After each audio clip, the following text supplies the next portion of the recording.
Hello ವೀಕ್ಷಕರೇ, welcome back to my YouTube channel. ನಾವು ಇವತ್ತಿನ ದಿನ ವಾಂಗಿಬಾತ್ ಹೇಗೆ ಮಾಡೋದು ಅಂತ ನೋಡ್ತಾ ಇದ್ದೀರಲ್ಲ, ವಾಂಗಿಬಾತ್ ಗೊಜ್ಜು ಎಷ್ಟು ನೀಟಾಗಿ ರೆಡಿಯಾಗಿದೆ ಅಂತ. ವಾಂಗಿಬಾತ್ ಗೊಜ್ಜು ಮಾಡೋದು ತುಂಬಾ ಈಸಿ ಇರುತ್ತೆ. ಇನ್ಸ್ಟೆಂಟ್ ಪೌಡ್ರ್ ತಂದರೆ ಬೇಗ ಮನೇಲೇ ಮಾಡ್ಕೊಬಿಡ್ಬೋದು. ನಮಗೆ ಇದನ್ನು ಮಾಡಲಿಕ್ಕಾಗಿ ಬೇಕಾಗಿರೋ ಇಂಗ್ರೀಡಿಯೆಂಟ್ಸ್ ಏನಪ್ಪ ಅಂದರೆ, ನಾನಿಲ್ಲಿ ಒಂದು ದಪ್ಪಗಿರೋ ಈರುಳ್ಳಿನ ಈ ರೀತಿಯಾಗಿ ಸಣ್ಣದಾಗಿ ಹೆಚ್ಚಿಟ್ಕೊಂಡಿದ್ದೀನಿ. ನಂತರ ಟೊಮೊಟೊ, ಸಾಂಬಾರು ಸೊಪ್ಪು, ಇದಕ್ಕೆ ಮೇಯ್ನ್ ಬೇಕಾಗಿರೋದು ಒಗ್ಗರಣೆಗೆ ಎಣ್ಣೆ, ರುಚಿಗೆ ತಕ್ಕಷ್ಟು ಉಪ್ಪು, ಕರಿಬೇವಿನ ಸೊಪ್ಪು. ನಿಮ್ಮ ಹತ್ರ ಹಸಿದಿದ್ರೆ ಹಸಿದನ್ನೇ ಯೂಸ್ ಮಾಡಿ. ನೆಕ್ಸ್ಟ್ ನಮಗೆ ಇದಕ್ಕೆ ಸಾಸಿವೆ ಬೇಕಾಗುತ್ತೆ. ಆಮೇಲೆ ನಾನು ಇದಕ್ಕೆ ಒಂದು 4 ಒಣಗಿರೋ ಮೆಣಸಿನ್ಕಾಯಿ ಮತ್ತು ಒಂದು ಪಲಾವ್ ಎಲೆನ ತೊಗೊಂಡಿರ್ತೀನಿ. ಪಲಾವ್ ಎಲೆ ಹಾಕೋದ್ರಿಂದ ಫ್ಲೇವರ್ ಚೆನ್ನಾಗಿರುತ್ತೆ ಅಂತ. ನೆಕ್ಸ್ಟ್ ನಾನು ಇದಕ್ಕೆ ವಾಂಗಿಬಾತ್ ಪೌಡರ್ನ ಒಂದು 10 ರೂಪಿ ಪ್ಯಾಕೆಟ್ ತೊಗೊಂಡಿದ್ದೀನಿ. ಆಮೇಲೆ ಒಂದು ಕಟ್ ಮಾಡಿರೋ ಅಂಥ ಮುಳ್ಗಾಯಿ, ವೈಟ್ ಕಲರ್ ಮುಳ್ಗಾಯಿನ ಕಟ್ ಮಾಡ್ಕೊಂಡಿದ್ದೀನಿ. ನೆಕ್ಸ್ಟ್ ನಾವು ಇದನ್ನು ಹೇಗೆ ಮಾಡೋದು ಅಂತ ನೋಡ್ಕೊಬರೋಣ ಬನ್ನಿ. ಒಂದು ಬಾಣಲಿ ಬಿಸಿ ಆದ ನಂತರ ನಾವು ಇದಕ್ಕೆ ಎಣ್ಣೆ ಹಾಕೊಳ್ಳೋಣ. ವಾಂಗಿಬಾತ್ಗೆ ಆಯಿಲ್ ಸ್ವಲ್ಪ ಜಾಸ್ತಿ ಇದ್ರೂ ನಡೆಯುತ್ತೆ, ಹಾಕ್ಕೊಳ್ಳಿ. ಎಣ್ಣೆ ಕಾಯ್ದ ನಂತರ ನಾವು ಇದಕ್ಕೆ ಸಾಸಿವೆ ಹಾಕಬೇಕಾಗುತ್ತೆ. ಸಾಸಿವೆ ಹಾಕೋಣ. ಈ ರೀತಿಯಾಗಿ ಸಾಸಿವೆ ಹಾಕಿದ ನೆಕ್ಸ್ಟು ನಾವು ಇದಕ್ಕೆ ಸಾಸಿವೆ ಚಿಟಪಟ ಅಂತ ಚಿಡಿದ ನಂತರ ನಾವು ಇದಕ್ಕೆ ನಾವು ತೊಗೊಂಡಿರೋ ಅಂಥ ಪಲಾವ್ ಎಲೆ ಮತ್ತು ಮೆಣಸಿನ್ಕಾಯಿನ ಹಾಕಬೇಕಾಗುತ್ತೆ. ಪಲಾವ್ ಎಲೆ ಫ್ಲೇವರ್ ಬಿಡೋಕ್ಕೋಸ್ಕರ ಒಂದು ನಿಮಿಷ ಈ ಥರ ಫ್ರೈ ಮಾಡಬೇಕಾಗುತ್ತೆ. ನೆಕ್ಸ್ಟ್ ನಾವು ಇದಕ್ಕೆ ಹೆಚ್ಚಿಟ್ಕೊಂಡಿರೋ ಅಂಥ ಈರುಳ್ಳಿನ ಹಾಕಿ ಫ್ರೈ ಮಾಡೋಣ.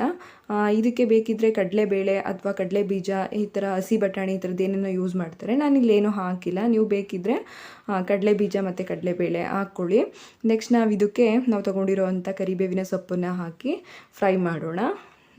ಕರಿಬೇವಿನ ಸೊಪ್ಪು ಹಾಕಿ ನಾವು ಸ್ವಲ್ಪ ಫ್ರೈ ಮಾಡಿದ ನಂತರ ನಾವು ಇದಕ್ಕೆ ತೊಗೊಂಡಿರೋ ಅಂಥ ಮುಳ್ಗಾಯಿನ ಹಾಕಬೇಕಾಗುತ್ತೆ.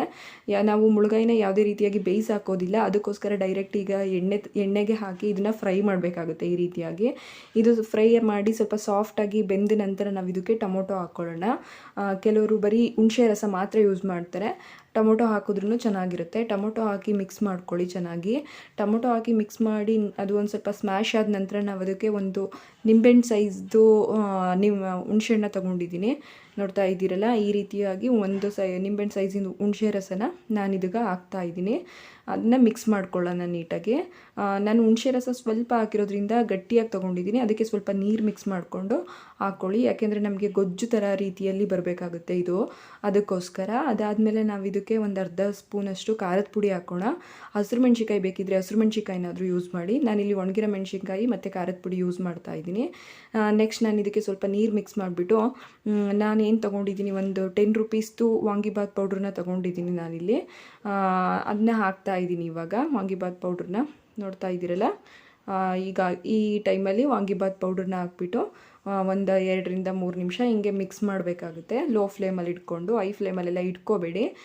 ನೆಕ್ಸ್ಟ್ ನಾವು ಇದಕ್ಕೆ ಈ ರೀತಿಯಾಗಿ ಗೊಜ್ಜು ರೀತಿಯಲ್ಲಿ ರೆಡಿಯಾಗಿ ಎಣ್ಣೆ ಬಿಡ್ಕೊಳೋ ಟೈಮಲ್ಲಿ ನಾವು ಗೊಜ್ಜು ಎಣ್ಣೆ ಬಿಡ್ಕೊಳೋ ಟೈಮ್ ಆದರೆ ಇದು ಗೊಜ್ಜು ರೆಡಿಯಾಗಿದೆ ಅಂತ.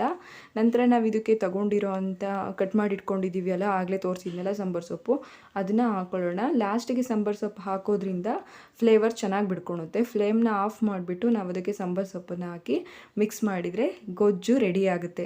ನೋಡ್ತಿದ್ದೀರಲ್ಲ, ಈ ರೀತಿಯಾಗಿ ಗೊಜ್ಜು ರೆಡಿಯಾಗುತ್ತೆ. ಇದಕ್ಕೆ ಅನ್ನ ಮಿಕ್ಸ್ ಮಾಡಿಕೊಂಡು ತಿಂದರೆ ಚೆನ್ನಾಗಿರುತ್ತೆ. ಈ ವಿಡಿಯೋ ನಿಮಗೆ ಇಷ್ಟ ಆಗಿದ್ದಲ್ಲಿ ಲೈಕ್, ಶೇರ್, ಕಮೆಂಟ್ನ ಮಾಡೋದನ್ನ ಮರಿಬೇಡಿ. ನೀವು ಕೂಡ ಮನೇಲಿ ಟ್ರೈ ಮಾಡಿ ಹೇಗೆ ಬಂತು ಅನ್ನೋದನ್ನ ನನಗೆ ತಿಳಿಸಿ. ನೋಡ್ತಾ ಇದ್ದೀರಲ್ಲ, ಈ ರೀತಿಯಾಗಿ ರೆಡಿಯಾಗಿರೋ ಗೊಜ್ಜನ್ನು ಅನ್ನದ ಜೊತೆ ಮಿಕ್ಸ್ ಮಾಡಿಕೊಂಡು ತಿನ್ನಿ. ಈ ವಿಡಿಯೋ ಇಷ್ಟ ಆಗಿದ್ದಲ್ಲಿ ಲೈಕ್, ಶೇರ್, ಕಮೆಂಟ್, ಹಂಗೆ ಸಬ್ಸ್ಕ್ರೈಬ್ ಆಗೋದನ್ನ ಮರಿಬೇಡಿ. Thank you for watching.